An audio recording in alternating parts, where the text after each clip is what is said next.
Selamat bertemu kembali adik-adik di rumah. Pada video kali ini saya mau bahas tentang konjungsi. Jadi untuk tidak memperpanjang waktu lagi, saya langsung saja pada konsep tentang konjungsi ya.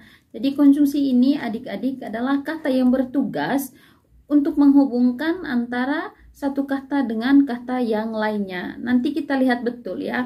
Konjungsi ini ada konjungsi yang hanya boleh ada di tengah kalimat dan tidak boleh ada pada awal kalimat. Begitu juga sebaliknya, ada konjungsi yang hanya boleh ada di awal kalimat dan dia tidak boleh ada di tengah kalimat. Kita akan lihat bersama adik-adik.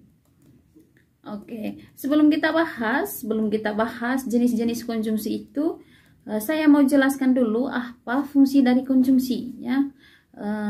Fungsi dari konjungsi itu adik-adik yang pertama menghubungkan kata dengan kata, kemudian kalimat dengan kalimat, klausa dengan klausa, serta frasa dengan frasa, sampai paragraf dengan paragraf. Nah, karena tugasnya seperti itu, maka nanti kita harus pelajari betul apa saja konjungsi yang menghubungkan kalimat dengan kalimat, apa saja konjungsi yang menghubungkan kata dengan kata, dan apa saja konjungsi yang menghubungkan paragraf dengan paragraf. Karena hal-hal tersebutlah yang akan membedakannya nanti, begitu. Kemudian berikutnya adik-adik ada beberapa konjungsi. Yang pertama ini konjungsi intrakalimat ya.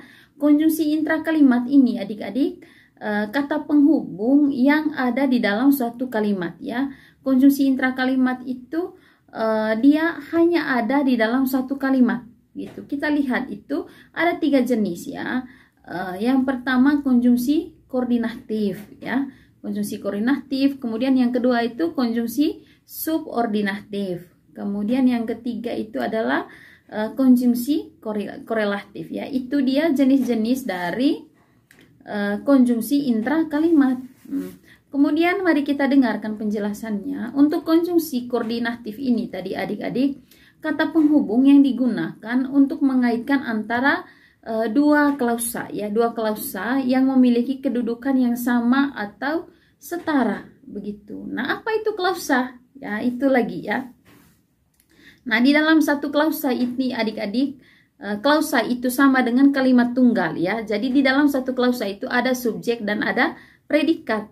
Jadi tugasnya si konjungsi koordinatif tadi ini adalah untuk mengaitkan, menghubungkan satu klausa dengan klausa lainnya begitu. Jadi apa saja dia konjungsi yang masuk dalam kategori konjungsi koordinatif tadi itu adalah ada kata dan ya, kemudian ada kata serta, kemudian ada kata atau, ada kata tetapi ya, ada kata sedangkan dan kata melainkan. Kemudian kita kembali lagi, kalian harus paham dulu seperti apa itu klausa supaya nanti tahu pentingnya si konjungsi koordinatif ini tadi.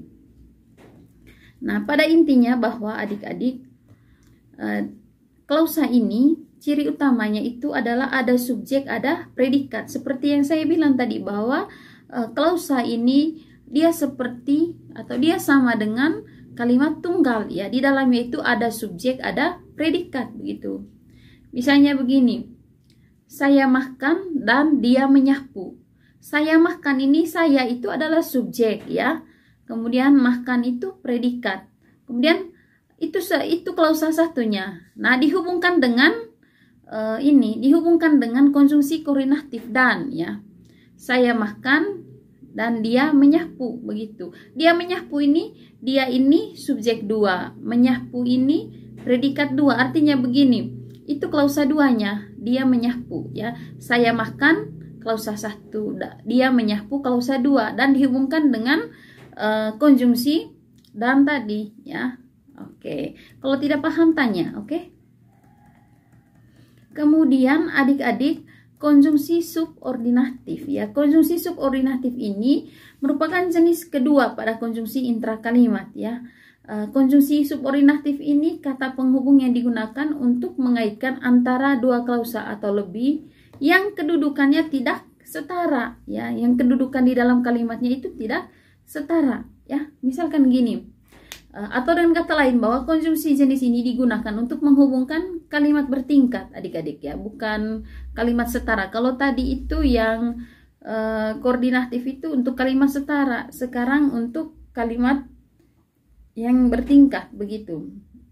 Misalnya kata ketika ya, sejak saya sedang makan ketika ia datang gitu. Dia datang sejak gurunya pergi ke kamar mandi. Atau dia datang ke rumah sakit karena sedang merasa tidak enak badan. Begitu. Seperti itu penggunaannya. Lalu konjungsi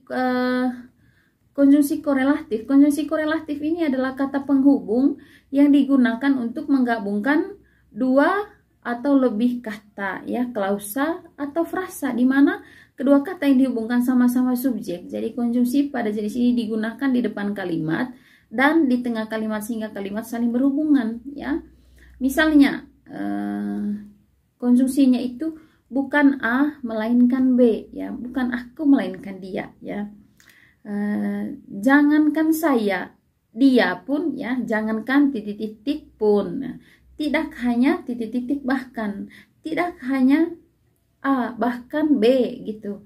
Baik titik-titik maupun titik-titik ya. Baik saya maupun dia sama-sama mengikuti kegiatan tersebut misalkan ya. Tidak hanya titik-titik tetapi juga. Jadi itu berpasang-pasangan. Oke. Baik adik-adik, itu untuk konjungsi intrakalimat ya. Untuk konjungsi antar kalimat saya akan bahas di video lainnya supaya durasinya itu tidak terlalu lama. Oke?